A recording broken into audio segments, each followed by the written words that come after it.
आणि हे करत असताना एक गोष्ट तुम्हा सर्वांना सांगतो, पोलीस स्टेशनवर जर तुम्ही गेला, एखाद्या अधिकाऱ्यासमोर तुम्ही गेला आणि तिथं तुम्ही जर सर्वसामान्य लोकांचे विषय मांडत असाल आणि ते विषय मांडत असताना, गरिबाचे मुद्दे मांडत असताना पुढचा अधिकारी जर मोठ्या आवाजात तिथं बोलत असेल तर तिथल्या तिथं बोलायचं, आवाज खाली.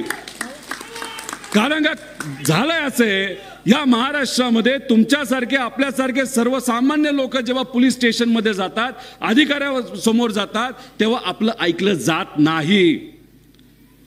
अहो, बीडमध्ये जर आपण बघितलं, ईश्वरी मुंडे नावाची एक महिला 2 वर्ष झाले, म्हणजे 650 दिवस पेक्षा जास्त झाले, दररोज पोलीस स्टेशनला तिथं जात आहे. मागणी काय?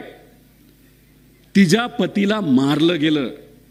तुम्ही जर कालचे फोटो बघितले, आम्हाला सोशल मीडियावर टाकता आले नाही, त्या व्यक्तीचे सुद्धा डोळे, जसे संतोष देशमुखांचे डोळे काढले होते, जसं त्यांचा हाल तिथं केलं होतं, तसंच या मुंडेचं सुद्धा त्या ठिकाणी हाल करून मारलं. आणि त्या पतीला न्याय मिळावा, जे कोणी खुनीत ते पकडले जावेत, यासाठी ईश्वरी मुंडे तिथं 2 वर्ष झालं प्रयत्न करत आहे, तरी सुद्धा पोलीस प्रशासन तिथं ऐकत नाही.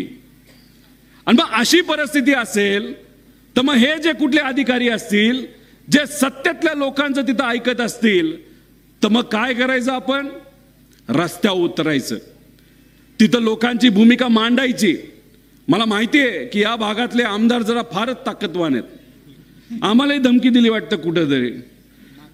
त्याच्याचबरोबर आज 2-3 कारवाई माझ्यावर झाल्यात, कुठली ती FIR झालेत असं आम्हाला कळतंय.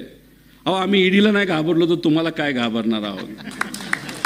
आणि जेव्हा लोक आपल्या बरोबर असतील ना, अजिबात कोणाला घाबरायचं नाही. त्यामुळे ठीक आहे, 7-8 महिने थोडंसं गेले आपले, पण याच्या पुढे आता लढायचं.